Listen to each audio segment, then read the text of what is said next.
देखो भाई, कल अपन ने चैप्टर पढ़ा था जननी तुल्य वत्सला, कि माँ का प्रेम अपनी संतान के लिए एक समान होता है, चाहे वो पुत्र हो चाहे पुत्री हो।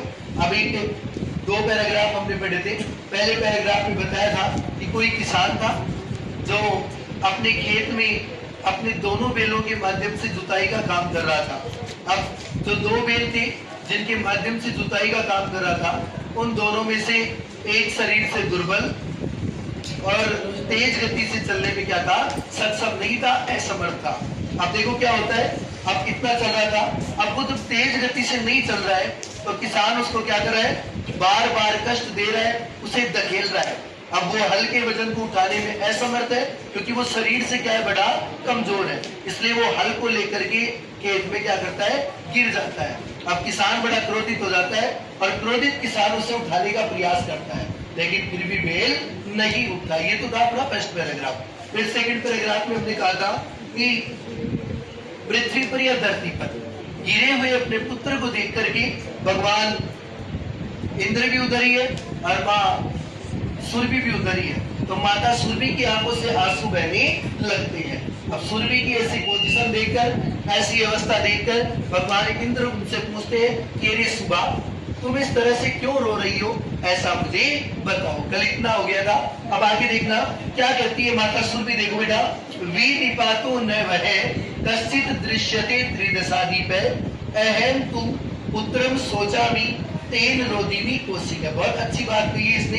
वी निपातो यानी विनाश, विनाश मान लीजिए, या आप समझिए गिरा हुआ, न यानी नहीं, वह यानी जो, कश्चित यानी कोई, दृश्य यानी दिखाई दे रहा है, त्रिदशादीप यानी हे इंद्र। तो इन्होंने कहा कि हे इंद्र, क्या आपको कोई गिरा हुआ दिखाई नहीं दे रहा है।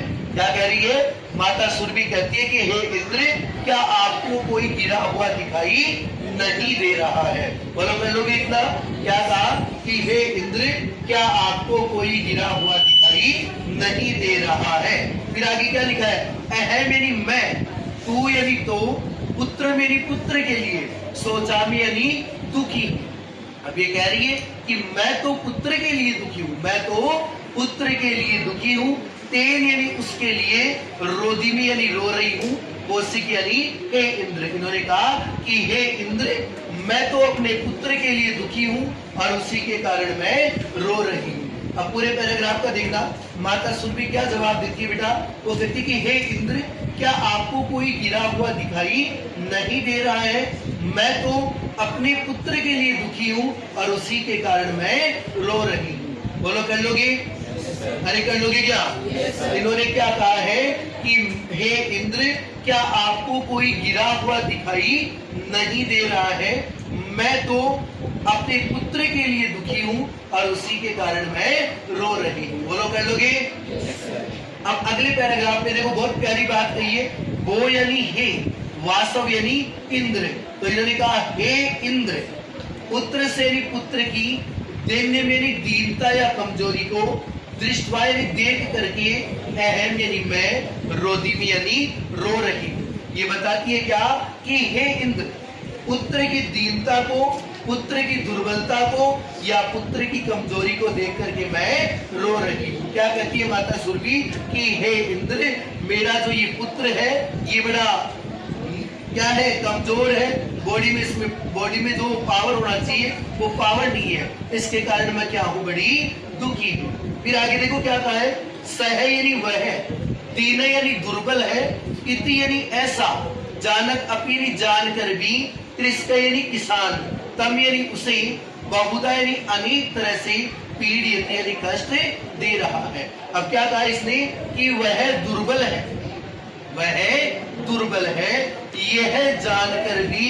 किसान उसे अनेक प्रकार से कष्ट दे रहा है। इन्होंने कहा कि हे इंद्र, पुत्र की दीनता या कमजोरी को देख करके मैं दुखी हूँ। वह किसान जानता है कि जो मेरा पुत्र है, जो ये बैल है, ये बड़ा कमजोर है, लेकिन फिर भी किसान उसे क्या दे रहा है, अनेक प्रकार से कष्ट दे रहा है, उसे पीड़ा दे रहा है। बोलो कर लोगे यहाँ तक। फिर आगे देखो क्या कहा, सह यानी वह है, कृच्छेन यानी कठिनाई से, वारम यानी वजन, उद्वैत यानी उठा रहा है, वह बड़ी कठिनाई से वजन उठा रहा है। इन्होंने कहा कि मेरा जो पुत्र है, जो ये बेल है, वो शरीर से कमजोर है और ये बात किसान भी जानता है, लेकिन फिर भी वह क्या कर रहा है, इसे पीड़ा दे रहा है। अब बता रही है माता सुरभि कि जो मेरा ये बेल है, मेरा जो ये बेटा है, ये बड़ी कठिनाई से क्या कर रहा है, वजन उठा रहा है। फिर कहा इत्रम यानी दूसरी, ईव यानी और, दूरम, दूरम जानते हो किसको बोलते हैं, बताओ किसको बोलते हैं दूरम। बेटा दूरम होता है जैसे जुआ होता है ना, जुआ, बेल, जो बेल होता है उसके जो बॉडी के ऊपर, पीठ के ऊपर लगभग एक बना करके रखते हैं, उसी के सारे वो हल चलता है। तो क्या कह रही है, देखो वापस देखा इधर, इत्रम यानी दूसरी ओर, दूरम यानी दूरे के, वोडुम यानी सहन करने में, न यानी नहीं, सकनोती यानी सकता है, और दूसरी तरफ इधर तो वो परेशान कर रहा है, और दूसरी तरफ जो दूरा है उसका वजन भी वह उठा नहीं सकता है, इतना असमर्थ है मेरा ये बेल, मेरा ये पुत्र। ये बात कौन कह रही है, माता सुरभि। फिर आगे देखो क्या कहा इन्होंने, एतत यानी यह, भवान यानी आप, पश्यति यानी देख रहे, न यानी नहीं, इति यानी ऐसा, प्रत्योच्चत यानी उत्तर दिया। अब वो क्या कह रही है, क्या आप ये सब नहीं देख रहे हैं, ऐसा सुरभि जवाब देती है। पूरे पैराग्राफ का देखना कि हे इंद्र, पुत्र की दीनता या कमजोरी को देख करके मैं रो रही हूँ, वह दुर्बल है, वह कमजोर है, ये जानकर भी किसान उसे अनेक प्रकार से कष्ट दे रहा है, वह कठिनाई से भार या वजन उठा रहा है, दूसरी ओर वह दूरे का वजन भी नहीं उठा सकता है, क्या यह आप नहीं देख रहे हैं, ऐसा सुरभि जवाब देती। बोलो कर लोगे क्या यहाँ तक, बेटा कर सकते हो क्या सारे।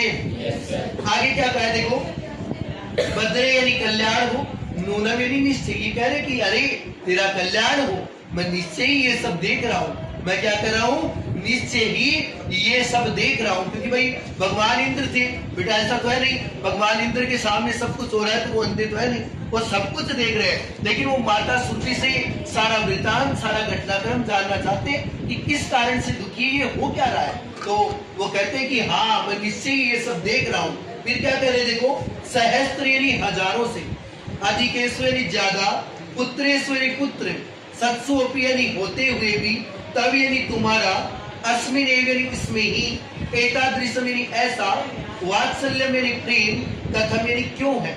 अब इन्होंने कहा कि मैं सब कुछ देख रहा हूँ, फिर कह रहे कि तेरे हजारों से भी अधिक संतान है, तेरे क्या है, हजारों से भी अधिक संतान है, लेकिन फिर भी तो इस बेल से इतना प्रेम क्यों करती है।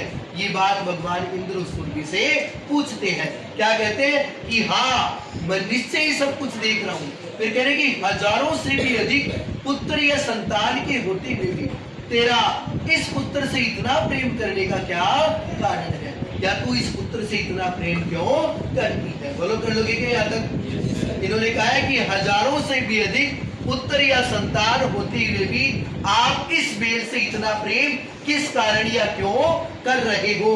फिर देखो ऐसा इंद्र ने सुरभि से पूछा, और अब सुरभि क्या जवाब देती है, जो गायों में सबसे श्रेष्ठ है माता सुरभि, उसका जवाब सुनना क्या जवाब देती है। यदि यानी यदि, पुत्र यानी पुत्र, सहस्त्र यानी हजारों, में यानी मेरे, वात्सल्य यानी प्रेम, सर्वत्र यानी सभी जगह, समम एवं यानी सम्मान की, मैं यानी मेरा। इसने कहा कि मानती हूं मेरे हजारों से भी अधिक पुत्र है। क्या कह रही है कि मैं सब कुछ मानती हूं कि मेरे हजारों से भी अधिक पुत्र है। फिर ये कह रही है कि हजारों से भी अधिक पुत्र है, लेकिन मैं सभी से प्रेम भी क्या करती हूँ, एक सम्मान करती हूँ। इन्होंने कहा कि ऐसा मैंने स्वीकार किया, एक्सेप्ट किया है कि मेरे हजारों से भी अधिक पुत्र है। तो क्या कह रही है कि हजार से अधिक है ना, तो प्रेम भी सभी के लिए मेरा एक सम्मान है। फिर उन्होंने क्या कहा, दीने यानी दुर्बल, जय यानी और, तनये यानी कमजोर। मान लीजिए तन होता है बेटा शरीर, तो शरीर से कमजोर है। फिर देखो देव प्रकृति यानी प्रकृति में, और ईडिया यानी यह है, अधिका यानी अधिक, कृपा यानी कृपा। अब इन्होंने कहा कि ये स्वाभाविक है। इन्होंने कहा कि मेरे हजारों से अधिक बेटे हैं, संतान है, पुत्र है, पुत्रियां है। तो क्या कह रही है कि मैं प्रेम भी सभी से सम्मान करूं, लेकिन जो बेटा, जो पुत्र, जो संतान दुर्बल होती है, शरीर से कमजोर होती है उसका माँ के साथ कुछ ज्यादा ही प्रेम होता है। ये स्वाभाविक है, ये प्रकृति का नियम है। इन्होंने बेटा ये समझाने की कोशिश की है कि जो दुर्बल संतान होती है, चाहे बेटा हो चाहे बेटी हो, अगर दुर्बल है, शरीर से कमजोर है ना, तो माँ उससे ज्यादा प्रेम करती है। और ऐसा आपने घर पे देखा भी होगा, जो दो भाई है, छोटे वाला मान लीजिए कमजोर है, तो जब पिटाई का नंबर आता है तो पापा को मम्मी यही बताती इसको क्यों मारती है, तो वैसे ही मरा हुआ है। कोई काम का नंबर आता है, अरे ये तो वैसे ही मरा हुआ है, इसको मत मारो। क्योंकि ये बेटा एक प्रकृति का नियम है, स्वाभाविक ही प्रवृत्ति होती है माँ की। क्योंकि जो कमजोर होता है ना, माँ उससे ज्यादा ही प्रेम करती है। ऐसा सुरभि कहती है। किसको कहती है? इंद्र को कहती है। पता है सभी को? ठीक है, फिर आगे देखो, बहुनी यानी बहुत सी, अपत्यानि यानी संतान, में यानी मेरी, संति यानी है, इति यानी यह है, सत्य मेरी सत्य है। आप कह रहे कि मेरी बहुत सी संतान है, ये बात सत्य है। क्या कह रही है? मेरे बहुत सी संतान है, यह सत्य है। तथापि यानी फिर भी, अहम यानी मैं, एतस्मिन् यानी इस, पुत्र यानी पुत्र में, विशिष्ट यानी विशेष, आत्मवेदना यानी प्रेम या दुख दर्द, अनुभवामी यानी अनुभव करना। आप कह रही है कि मेरे बहुत सी संतान है, ये बात सत्य है, लेकिन इस पुत्र से मैं कुछ अधिक प्रेम कर रही हूँ, आत्मवेदना महसूस कर रही हूँ। ऐसा वो सुरभि कहती कि बहुत सी संतान है, सबसे प्रेम करती हूँ, लेकिन इस पुत्र से, क्योंकि ये कमजोर है, इसलिए मैं ज्यादा ही प्रेम का अनुभव कर रही हूँ। मुझे ऐसा लगता है कि ये ज्यादा प्रेम का भागी है, इसे और संतान से ज्यादा प्रेम मिलना चाहिए। ऐसा वो माँ सुरभि कहती है। क्यों कहती है? यतो ही, क्योंकि, अयम यानी यह, अन्य यानी अन्यों से, दुर्बल यानी कमजोर है। क्योंकि ये दूसरे बेलों से, मेरी दूसरी संतान से क्या है? कमजोर है। और जो बेल है ना, उनमें और इस बेल में अगर कंपेयरिंग करें, तुलना करें, तो दोनों में कुछ डिफरेंस है। ये शरीर से कमजोर है, इसलिए प्रेम का क्या है? ज्यादा पात्र है। अगर उनको प्रेम मिलता है तो उनसे ज्यादा प्रेम का हकदार कौन है? ये दुर्बल या कमजोर मेरा जो बेटा है, मेरा जो पुत्र है, मेरी जो संतान है, ये बेल। समझ में आ गई मेरी बात? अरे आ गई क्या? आगे इन्होंने क्या कहा देखो, सर्वेश्वरी सभी, अपत्यश्वरी संतान के लिए, जननी यानी माँ का, तुल्य यानी सम्मान, वत्सला यानी प्रेम, एवं यानी, इन्होंने कहा कि पूरी संतान के साथ चाहे कितने बेटे बेटी हो, माँ का प्रेम सभी के लिए सम्मान होता है। लेकिन दूसरी तरफ ये भी कह रही है, प्रेम सम्मान होता है बेटा, लेकिन जो कमजोर होता है ना, वो प्रेम का हकदार ज्यादा होता है। माँ प्रेम उसे देती भी क्या है? ज्यादा है। ये बात मैं भी कह रहा हूँ, क्योंकि स्वाभाविक है, प्रकृति में हमने ऐसा देखा है। एक माँ वास्तव में उसी बच्ची से, उसी लड़की से प्रेम करती है जो शरीर से ज्यादा कमजोर होती है। फिर इन्होंने क्या कहा देखो, तथापि यानी फिर भी, दुर्बल यानी दुर्बल, सुते यानी पुत्र में, मातु यानी माता की, अभ्यधिका यानी और अधिक, कृपा यानी कृपा, सहज एवं यानी अपने आप ही, यानी ऐसा। उसने कहा ऐसी बात है, लेकिन फिर भी जो कमजोर होता है ना, माँ का प्रेम उसके साथ अपने आप ही स्वाभाविक ही क्या हो जाता है? ज्यादा हो जाता है। माँ उससे अपने आप ही ज्यादा प्रेम करने लग जाती है। फिर कहा, सुरभि वचन यानी सुरभि के वचनों को, श्रुत्वा यानी सुन करके, अब सुरभि के वचनों को सुन करके, विषम यानी बहुत अधिक, विस्मित आश्चर्यचकित, अखंडल यानी अखंडल कौन किसको बताया? जो कभी खंडित होने वाला नहीं था। कौन? भगवान इंद्र। हृदय मेरी हृदय, द्रवती द्रवित होता।